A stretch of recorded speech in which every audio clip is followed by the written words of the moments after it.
any dramatic rescue at all, since we've been following these issues. Maybe there's one or two. But the point I'm trying to make is that when you speak to the expert, the security agencies, whether it's in the military or in the police or those who have strategic understanding of security, they say to us that these things, that it's just because we're not serious. That's what they keep saying. Who is not serious? Okay. So it's essentially the political leadership that the president. The president sits on top of it. Okay. So the president must take the responsibility, but it goes beyond the president. It goes to the National Assembly. It goes to the state governors. And the security experts say that these things can be done. We can sort ourselves out. What has happened now, Kayla, is that there's a systemic breakdown. And Nigerians are paying the tax of fear. That's a fair tax in the country. If you are a parent, you are paying a fair tax on your children. Can they go to school? Can they not go to school? What is going to happen? Is the playground safe? Is the school safe? Big fair tax. There's a fair tax even among farmers who cannot go to the farms. So they have to choose whether they have to be hungry or be safe. It's terrible, and it goes all the way over and over and over again. The system has broken down, and this is where I want to land. Our political leaders, including the president, in fact, starting from the president, cannot continue to behave as if this is a normal thing.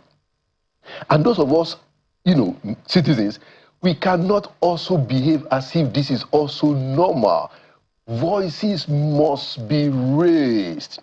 Voices must be raised. We don't need to wait until it comes to your door. We have to raise our voices. And then our politicians must stop this lackadaisical attitude. There is a crisis of fear. There's a crisis in this country today. And things cannot continue the way it is. Look at what some of the politicians are. I'll make this point and then please to come in. Yeah. Look at the games that some of the politicians are even playing. Look at the irresponsible and rascally behavior of Fayose, calling out, the governor, saying the governor is responsible. Where is the evidence? What does that do to help the situation? And then look at Makinde himself. Makinde has not. Why hasn't he seen the president? Now, so Makinde is going one way, the federal government is going the other.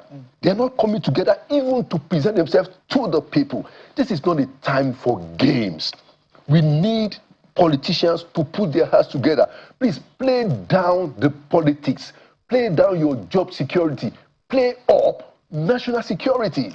This conversation about it being politically motivated, and you alluded to that in one of the when the former Ekiti State governor said it on, and I remember that she was aghast when you said it. You actually pressed him. Yes. So the concept about it being politically motivated, and that is, it's a year to the elections. They will do all these things to make the president look bad, and I can imagine that is what the president is hearing every day. Oh, Mr. President, it's your opponents. It's the opposition.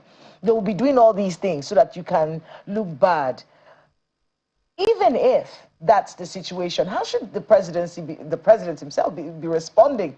Even if the insecurity, even if the kidnappings are politically motivated, how should he be handling that? Yeah, and that goes to the point of the kind of people that a leader, a president, a principal surrounds himself with. Yeah. One of the problems, and I've said this publicly, and I'm going to say it again, one of the problems of our president today is that he has managed to surround himself with second class, third level, 10th, 11 kind of people. And that is a problem. That is a problem because he's not getting the kind of counsel that he needs.